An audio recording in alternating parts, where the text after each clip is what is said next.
हमारा जो focus of the week है वो ह्यूमन फिजियोलॉजी है, और ह्यूमन फिजियोलॉजी में हम ये कॉन्सेप्ट वीडियो कर रहे हैं। ये सबसे इंपॉर्टेंट कॉन्सेप्ट्स हैं जो कि हम एक ही वीडियो में चाहते हैं हमें पूरी तरह से क्लियर हो जाए, ताकि हम एंट्रेंस एग्जाम में बेहतर तरीके से पहुंच सके, बहुत बेहतर तरीके से उसको फेस कर सके। आज जो कॉन्सेप्ट मैं आपको करा रहा हूं इस वीडियो में वो है transport of oxygen, breathing and exchange.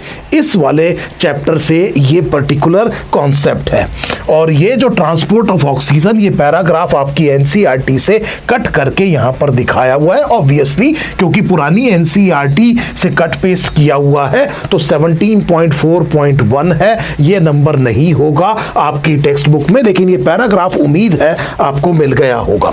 तो चलिए शुरू करते हैं। तो शुरू करने का तरीका यह है कि ट्रांसपोर्ट ऑफ ऑक्सीजन का मतलब क्या है। हम ये चाहते हैं कि एल्वियोलाई पर ब्लड जो है वो पिक करे ऑक्सीजन को। सो इट पिक्स ऑक्सीजन और इसको डिलीवर करे टिश्यू पर। सो बेसिकली हम ये चाह रहे हैं डिलीवर इट टू टिश्यूज। क्या ये सही है? क्या ये बात आपको सही लग रही है कि इसका मतलब ब्लड जो है वो एल्वियोलाई पे जाकर के तो इसको पिक करे और जहां पर इसकी जरूरत है टिश्यू वहां पर जाकर के डिलीवर कर दे। अब दूसरा कॉन्सेप्ट ये है, क्योंकि oxygen is not well dissolved या well dissolved in water, not well dissolved in water.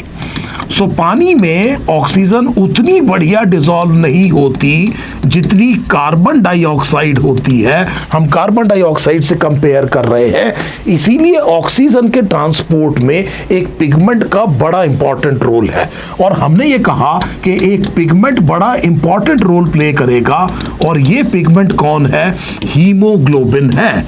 और हीमोग्लोबिन बहुत इंपॉर्टेंट है, करीब 70 गुना एफिशिएंसी बढ़ा देता है किसकी? ऑक्सीजन ट्रांसपोर्ट की बाय ह्यूमन ब्लड। फिर समझ लीजिए, ऑक्सीजन आसानी से पानी में सॉल्युबल नहीं है, इसीलिए उसको ले जाने के लिए जो मेन तरीका होगा वो पिगमेंट के साथ होगा, और उस पिगमेंट का नाम है हीमोग्लोबिन।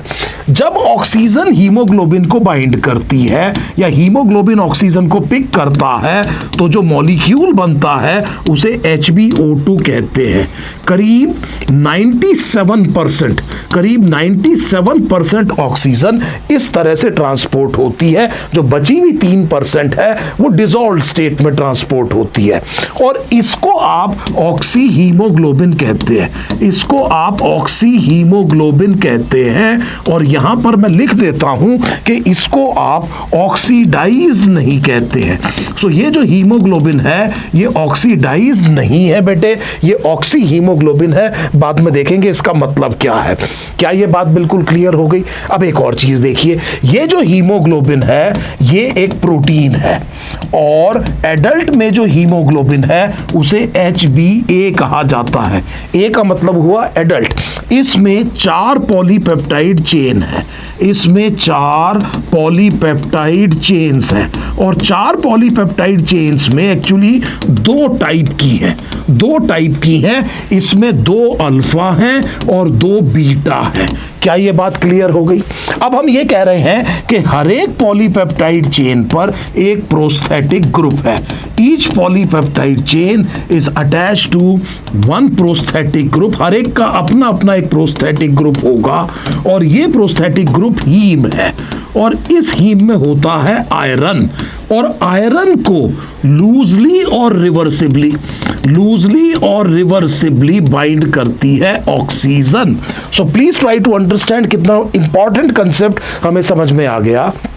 एडल्ट हीमोग्लोबिन में जो हर एक पॉलीपेप्टाइड चेन है उसका एक प्रोस्थेटिक ग्रुप है। इस प्रोस्थेटिक ग्रुप का नाम हीम है। इस हीम में एक आयरन है, और आयरन पर रिवर्सिबली और लूजली कौन बाइंड करती है? ऑक्सीजन। रिवर्सिबली और लूजली आप नहीं चाहेंगे कि यहां कोवलेंट बॉन्ड बन जाए, आप नहीं चाहेंगे कि हीमोग्लोबिन ऑक्सीजन उठाए और उसे रिलीज ही ना करे। तो क्योंकि आसानी से रिलीज करना बहुत जरूरी है, तो ये बड़ा लूज रिवर्सिबल बॉन्ड आप चाहते हैं बन जाए। ये बात बिल्कुल क्लियर हो गई। इसका मतलब यह हुआ कि जब एक मॉलिक्यूल ऑफ हीमोग्लोबिन पूरी तरह से सैचुरेटेड होता है, when it is fully saturated, then it carries 4 molecules of oxygen, तब वो 4 मॉलिक्यूल्स ऑफ ऑक्सीजन कैरी करता है।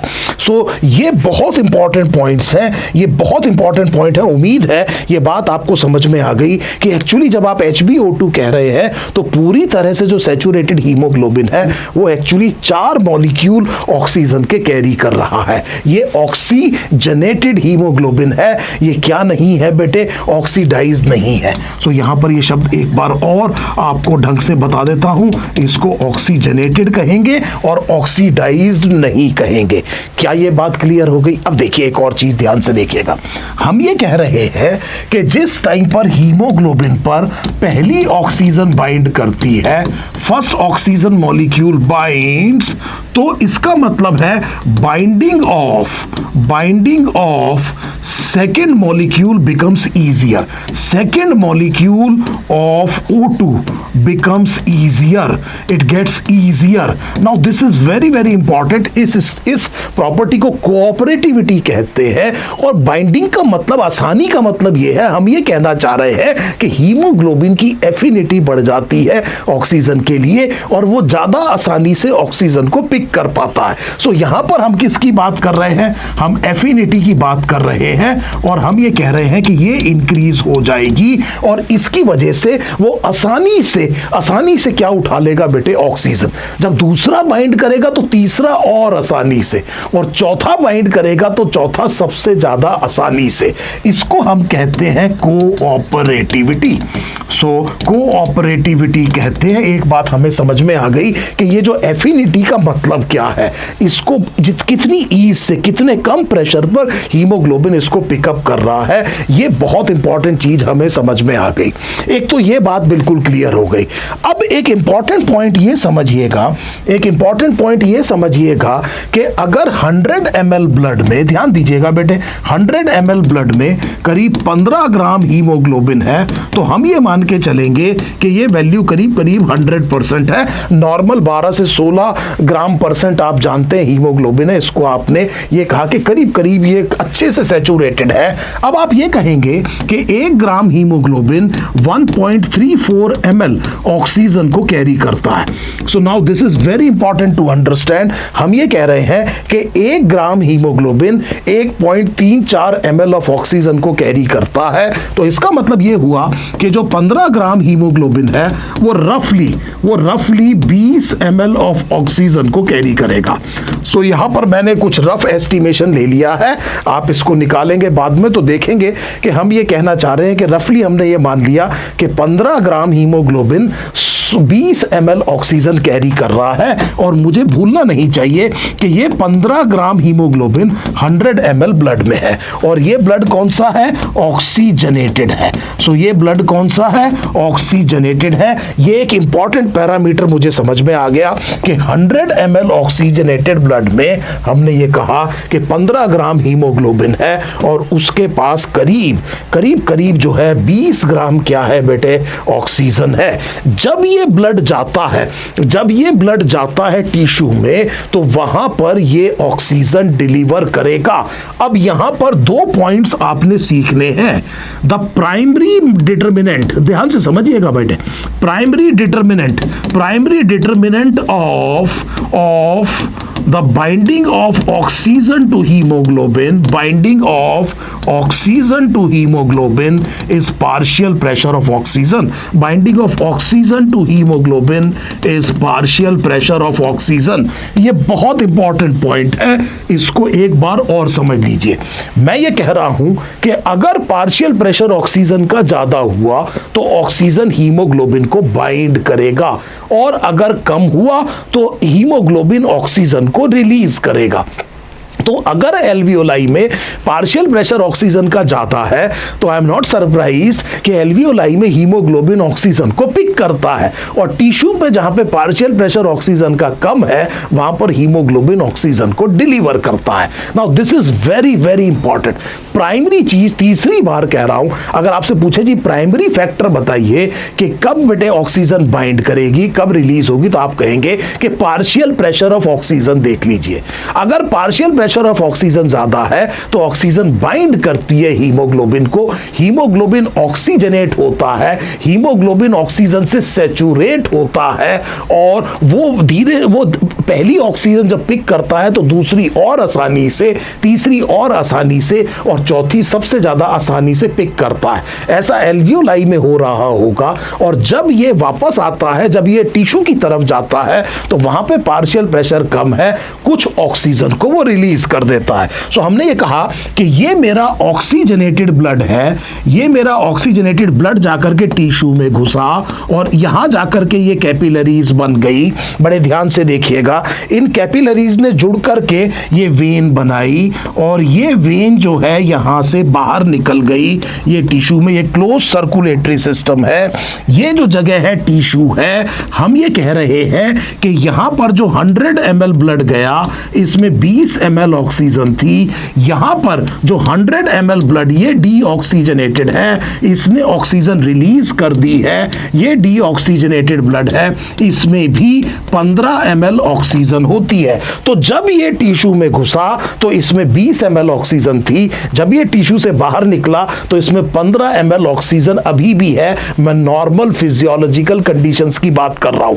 इसका मतलब यह हुआ कि अंडर नॉर्मल फिजियोलॉजिकल कंडीशंस, सो मुझे यहां पर लिख देना चाहिए कि under normal physiological conditions, normal physiological conditions में बहुत ध्यान से मेरी बात समझिएगा, 100 ml of blood, 100 ml of blood, 100 ml of blood actually delivers, देखिए बेटे, delivers 5 ml of oxygen, 5 ml of oxygen को डिलीवर कर देता है। सो क्या यह बात बिल्कुल क्लियर हो गई कि 100 ml ऑफ ब्लड करीब 5 ml ऑफ ऑक्सीजन को डिलीवर कर देता है। यह नॉर्मल पास मेटाबॉलिज्म की बात हो रही है। सो एक मोटे तौर पे हमें समझ में आ रहा है कि किस तरह से ऑक्सीजन कैरी हो रही है। चलिए अब हम एक काम करते हैं, हम दो पैरामीटर्स के बीच में इंटरेक्शन देखते हैं। वाई एक्सिस पे मैं लेता हूं कि कितना परसेंट हीमोग्लोबिन सैचुरेट हुआ है, हीमोग्लोबिन का जो परसेंट है, जो सैचुरेटेड हीमोग्लोबिन, सैचुरेटेड मतलब ऑक्सीजनेट कितना हुआ है, कितना ऑक्सीजन को इसने पिक कर लिया है, कितने परसेंट हीमोग्लोबिन में ऑक्सीजन अटैच हो चुकी है। और यहां पर मैं देख रहा हूं कि पार्शियल प्रेशर ऑफ ऑक्सीजन क्या है। सो यहां पर मैंने बनाया पार्शियल प्रेशर ऑफ ऑक्सीजन, ये 10 है, ये 20 mmHg, 30, 40, ये 40 बेटे टिश्यू पर होता है, 50, 60, 70, 80, 90 और 100 और 104 के करीब बेटे एल्वियोलाई पर होता है, लेकिन ऑक्सीजनेटेड ब्लड में 95 होता है। उम्मीद है ये सारी वैल्यूज आपको ध्यान होंगी। मैंने यहां पर लिखा कि ये पार्शियल प्रेशर ऑफ ऑक्सीजन है mmHg में, और मैं ये देख रहा हूं कि कितने पार्शियल प्रेशर पे कितना हीमोग्लोबिन सैचुरेट होता है। हीमोग्लोबिन भी 100% सैचुरेट हो सकता है। So let us go to the value of 100। So Y axis पर मैंने ये पैरामीटर लगा दिया 80, 90 और 100। आई hope this is now absolutely clear. अब मैं आपसे ये कह रहा हूं कि पहला पॉइंट देखिए, पहला पॉइंट हुआ एल्वियोलाई में, पहला पॉइंट हुआ ऑक्सीजनेटेड ब्लड पे, पहला पॉइंट हुआ ऑक्सीजनेटेड ब्लड। ऑक्सीजनेटेड ब्लड में जो पार्शियल प्रेशर है ऑक्सीजन का वो 95 mmHg होता है। इसके बारे में हम पहले भी चर्चा कर चुके हैं कि ये 104 क्यों नहीं होता। और यहां पर जो परसेंट सैचुरेशन है हीमोग्लोबिन का वो करीब 97-98% होता है। So this is point number A. हमारे को कर्व बनाने के लिए पहला पॉइंट तो ये मिल गया। हम for the sake of convenience ऐसे मान लेंगे कि 100 mmHg है और 100% सैचुरेशन है। रियल फिगर आपके सामने ये रही, लेकिन मैं यहां पर इस तरह से मान लूंगा कि 100% सैचुरेशन हुआ है 100 mmHg पर। पॉइंट नंबर बी देखिए मेरे पास क्या है, मुझे पता है point number B would be at tissues, और टिश्यूज में जो पार्शियल प्रेशर है ऑक्सीजन का वो 40 है और इसमें जो परसेंट सैचुरेशन है हीमोग्लोबिन की वो 75% है। सो परसेंट सैचुरेशन हीमोग्लोबिन की कितनी है? 75%। मैंने अभी आपको बताया कि 20 ml ऑक्सीजन कैरी करता है और 5 ml डिलीवर कर देता है। 20 ml का 5 ml 25% होगा, तो इसका मतलब हीमोग्लोबिन जब यहां से बाहर निकल रहा है, जब यहां पर हीमोग्लोबिन अंदर था तो हीमोग्लोबिन 100% सैचुरेटेड था। यहां पर हम क्या कह रहे हैं कि हीमोग्लोबिन 75% सैचुरेटेड है। I hope this thing is now absolutely clear.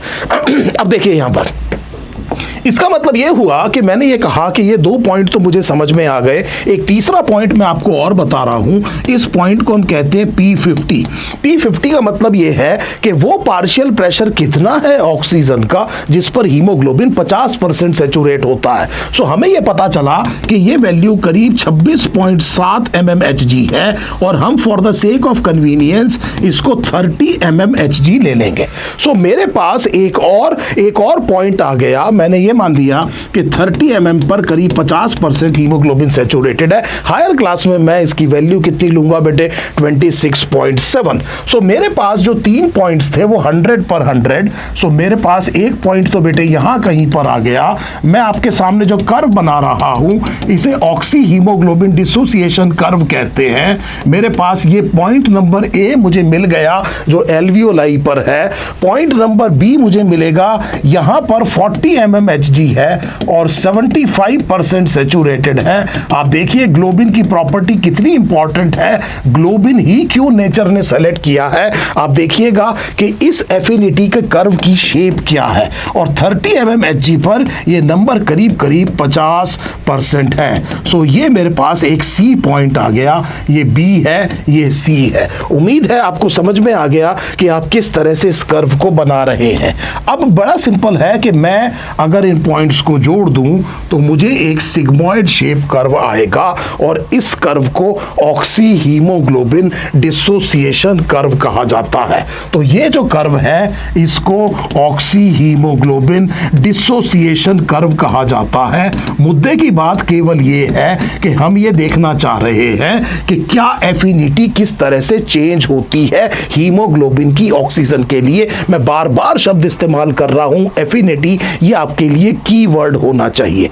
Primary determinant partial pressure of oxygen है। आपको मैं एक बार और याद दिला रहा हूं, अगर एग्जाम में क्वेश्चन आ जाए कि वो क्या वजह है कि ऑक्सीजन बाइंड करेगी हीमोग्लोबिन को, तो आप ये कहेंगे अगर उसका पार्शियल प्रेशर ज्यादा हुआ तो। फिर आपसे पूछेंगे वो पहली वजह क्या है कि ऑक्सीजन रिलीज होगी, तो आप ये कहेंगे कि अगर उसका पार्शियल प्रेशर कम हुआ। तो मेन डायनामिक्स जो है वो पार्शियल प्रेशर की है। कार्बन डाइऑक्साइड इसको इन्फ्लुएंस करेगी। कार्बन डाइऑक्साइड इस ऑक्सीजन की कैरिंग को, बाइंडिंग को इन्फ्लुएंस करेगी, लेकिन primary determinant partial pressure of oxygen है। I hope this is now absolutely clear. इस टाइम पर मैंने आपसे यह कहा कि यहां पर देखिए कि करीब 100 mmHg 100% सैचुरेशन है। यहां पर 20 ml ऑक्सीजन वो कैरी कर रहा है। टिश्यू पर हमने कहा कि वो 15 ml अभी भी कैरी कर रहा है। 75% बेटे 75% सैचुरेशन है। 5 ml उसने रिलीज कर दी है। इसका मतलब 25% हीमोग्लोबिन अनलोड हुआ है। So this what happens, this is the beauty of globin molecule. आप ये देखिए कि 60 mmHg का ड्रॉप है। 60 mmHg का ड्रॉप है। ध्यान से समझिएगा बेटे, नॉर्मल फिजियोलॉजिकल कंडीशंस में आपकी बॉडी में जो पार्शियल प्रेशर है ऑक्सीजन का वो 104 से 100 से करीब करीब जो है 40 तक गिर सकता है। ये 60 mmHg का ड्रॉप है, लेकिन यहां पर कर्व का देखिए किस शेप कैसी है। Corresponding decrease in saturation of haemoglobin is only 25%। So 60 mmHg pressure गिरने के बावजूद जो परसेंट सैचुरेशन है हीमोग्लोबिन का केवल 25% कम हो रहा है। लेकिन नॉर्मल फिजियोलॉजिकल कंडीशंस के बियॉन्ड ये कर्व देखिए कितना स्टीप है। Now this curve is very very steep. इसका मतलब यह हुआ कि अगर किसी वजह से पार्शियल प्रेशर 40 से 30 हो जाए, ये नॉर्मल फिजियोलॉजिकल लिमिट के बियॉन्ड हो रहा है, बहुत खतरनाक चीज होगी। केवल 10 mmHg गिर जाए तो आप ये देखिए कि इसकी एफिनिटी इतनी ड्रास्टिकली चेंज होगी कि केवल 10 mmHg के चेंज आने की वजह से फिर 25% ही ऑक्सीजन रिलीज हो जाएगी। Now this is very very important to understand. और आपको यह समझ में आ गया कि बियॉन्ड दी फिजियोलॉजिकल लिमिट ये कर्व बहुत स्टीप है, और देखिए कितनी आसानी से ये जो इतना सारा ऑक्सीजन डिलीवर कर देगा कि टिश्यू की जान बच जाएगी। आई hope this is now very very clear. क्या ये बात आपको बिल्कुल अच्छे से समझ में आ गई है? तो चलिए एक बार इस कर्व को बहुत तेजी से मैं यहां पर बना रहा हूं। अब की बार मैं बहुत ज्यादा वैल्यूज लेने की कोशिश नहीं कर रहा हूं, और मैंने ये कहा कि यहां पर लेट अस से ये बेटे इस तरह से एक ऑक्सी हीमोग्लोबिन डिसोसिएशन कर्व मेरे पास आ गया, और यहां पर 40 mmHg पर ये 75% सैचुरेटेड है। बहुत रफ डायग्राम बना रहा हूं, और आप समझ रहे हैं कि क्या है बेसिकली। अभी हमने पीछे देखा ये 100% सैचुरेटेड है, और यहां पर बेटे करीब करीब 50% सैचुरेशन है, ये P50 है, और ये जो वैल्यू है ये 30 है, ये 40 है, और ये करीब करीब 100 है। हालांकि मैं जानता हूं 95 होनी चाहिए। अब हमने ये कहा कि ऐसी सिचुएशन में जो 100 ml ब्लड है वो आया, उसके पास 20 ml ऑक्सीजन थी, वो 5 ml ऑक्सीजन छोड़ के चला गया। अगर नॉर्मल पास मेटाबॉलिज्म है, इसका मतलब जो वीनस ब्लड है, जो डीऑक्सीजनेटेड ब्लड है, उसमें अभी भी 15 ml ऑक्सीजन है। अब सवाल ये उठता है कि ये 15 ml ऑक्सीजन का करेंगे क्या? सो आपने अगर नीट एंट्रेंस एग्जाम में देखा है तो आपने एक क्वेश्चन देखा होगा कि ये जो 15 ml है ये किस तरह का काम करता है। तो उसमें आपने आंसर पढ़ा होगा कि it acts as a reservoir. ये किसकी तरह काम करता है? रिजर्वायर की तरह काम करता है। सो रिजर्वायर की तरह अगर ये काम करता है तो इसका मतलब ये हुआ कि आप 100 ml ब्लड में से 5 ml से ज्यादा ऑक्सीजन को रिमूव कर सकते हैं, और ये मैक्सिमम नंबर कितना है? 15 ml। So her 100 ml of blood में से स्ट्रेनस एक्सरसाइज में, सो अगर कोई जना बहुत ज्यादा एक्सरसाइज कर रहा है, स्ट्रेनस एक्सरसाइज कर रहा है, उस टाइम पर आप 15 ml तक निकाल सकते हैं, 3 गुना। लेकिन ये करें कैसे? पार्शियल प्रेशर कम नहीं करना है, किसी भी कीमत पर पार्शियल प्रेशर कम नहीं करना है। अगर आप चाहते हैं कि हीमोग्लोबिन ज्यादा क्या रिलीज करे ऑक्सीजन, तो एक तो तरीका साफ दिख रहा है कि वो किसी तरह से पार्शियल प्रेशर कम कर दिया जाए। पर मैं पार्शियल प्रेशर कम किए बिना ये चाहता हूं कि यहां पर मुझे ज्यादा ऑक्सीजन मिल जाए। इस टाइम पर रोल आएगा कार्बन डाइऑक्साइड का, इस टाइम पर रोल आएगा बेटे टेम्परेचर का, और इस टाइम पे रोल आएगा H+ आयन के कंसंट्रेशन का। ये जो चीजें हैं, ये जो केमिकल्स हैं, अगर ये प्रेजेंट है तो ऑक्सीजन की जो बाइंडिंग है हीमोग्लोबिन को, या हीमोग्लोबिन की जो एफिनिटी है, फिर समझ लीजिए एफिनिटी का मतलब है कितने पार्शियल प्रेशर पे कितना हीमोग्लोबिन सैचुरेटेड है, उससे ये इंटरफेयर करते हैं। प्राइमरी चीज तो ऑक्सीजन का पार्शियल प्रेशर थी, लेकिन ये अब उसको इन्फ्लुएंस करेंगे। कहने का मतलब ये हुआ कि अगर कार्बन डाइऑक्साइड प्रेजेंट है तो कार्बन डाइऑक्साइड भी बाइंड कर सकती है हीमोग्लोबिन को। मैं अगले वीडियो में आपको बताऊंगा। और ये जो कार्बन डाइऑक्साइड है जब यहां पर प्रेजेंट है अच्छे खासे अमाउंट में, तो होगा क्या कि हीमोग्लोबिन में एक स्ट्रक्चरल चेंज आएगा, और उसकी एफिनिटी ऑक्सीजन के लिए कम हो जाएगी। सो मैं ये कह रहा हूं कि अगर partial pressure of carbon dioxide बढ़ गया, तो मैंने क्या कहा कि हीमोग्लोबिन की जो एफिनिटी है वो चेंज होगी, वो कम हो जाएगी। किसके लिए? ऑक्सीजन के लिए। सो ये बहुत इंपॉर्टेंट पॉइंट है, और इसकी वजह से होगा क्या कि वो क्या करेगा बेटे, उसकी एफिनिटी कम होगी तो वो ऑक्सीजन को और ज्यादा रिलीज या डिलीवर कर देगा। I hope this is now absolutely clear.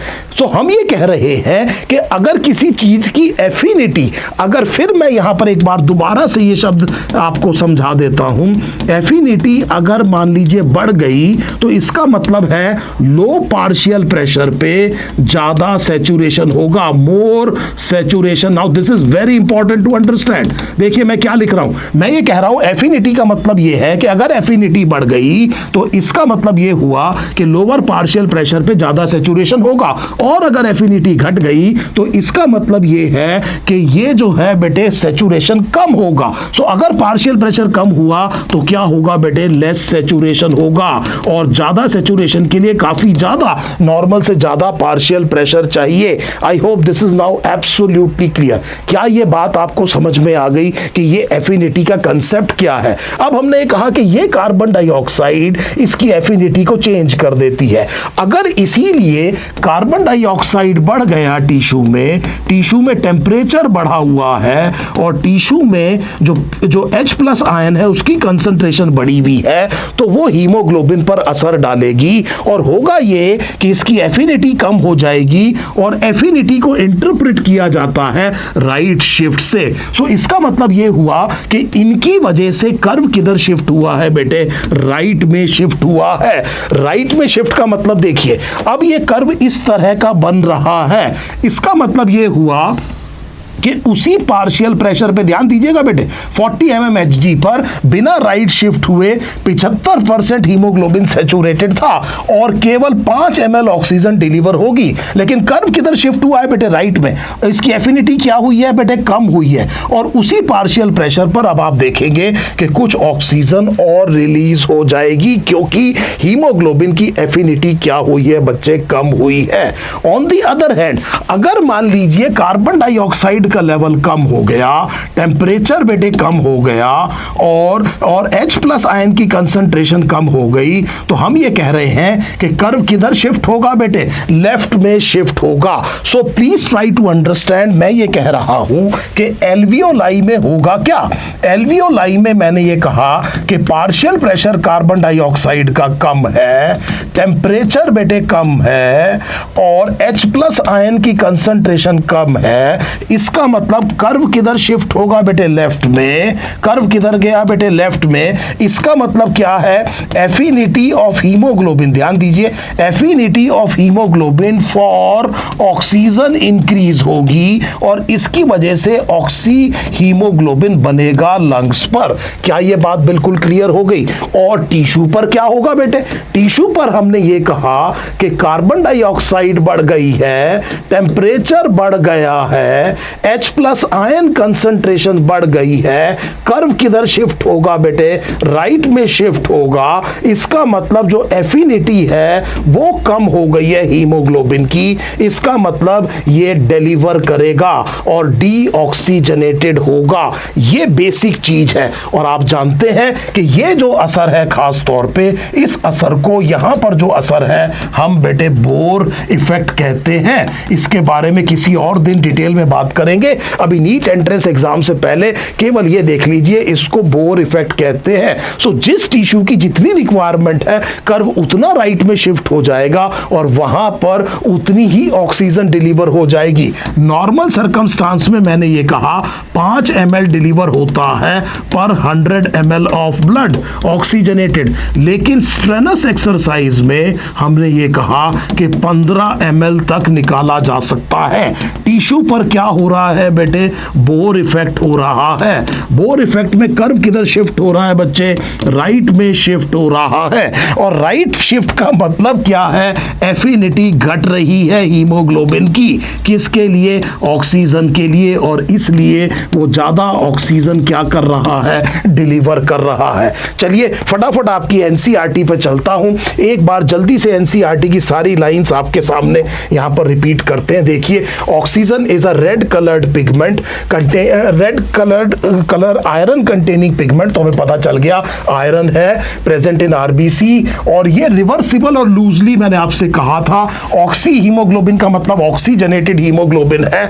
4 molecule maximum हटा सकता है। और ये शब्द देख लीजिए बेटे, ये रहा क्वेश्चन। सो हमने कहा कि ऑक्सीजन अगर हीमोग्लोबिन को बाइंड करेगी तो प्राइमरी वजह जो है वो पार्शियल प्रेशर ऑक्सीजन का है। हाँ, उसमें फिर मैंने आपसे कहा था कि partial pressure of carbon dioxide, hydrogen ion और टेम्परेचर इसमें इंटरफेयर करेंगे। सिग्मोइड शेप्ड कर्व हमारे सामने आ गया। ये ऑक्सी हीमोग्लोबिन डिसोसिएशन कर्व है, इसे ऑक्सीजन डिसोसिएशन कर्व कहते हैं। और हम ये कह रहे हैं कि यहां पर आप ये देख सकते हैं कि इन फैक्टर्स की क्या बात है। अब देखिए, यहां पर जो मैंने स्लाइड बनाई थी उसमें बड़ी सिंपल बात हमने ये कहा कि एल्वियोलाई में जहां पर हाई PO2 है बाइंड करेगी, लो PCO2 है बेटे, चेंज करेगा एफिनिटी बढ़ जाएगी, लेसर H+ आयन कंसंट्रेशन है, लोअर टेम्परेचर है, तो सब की वजह से ऑक्सी हीमोग्लोबिन बनता है। जबकि टिश्यूज में लो PO2 है, हाई PCO2 है,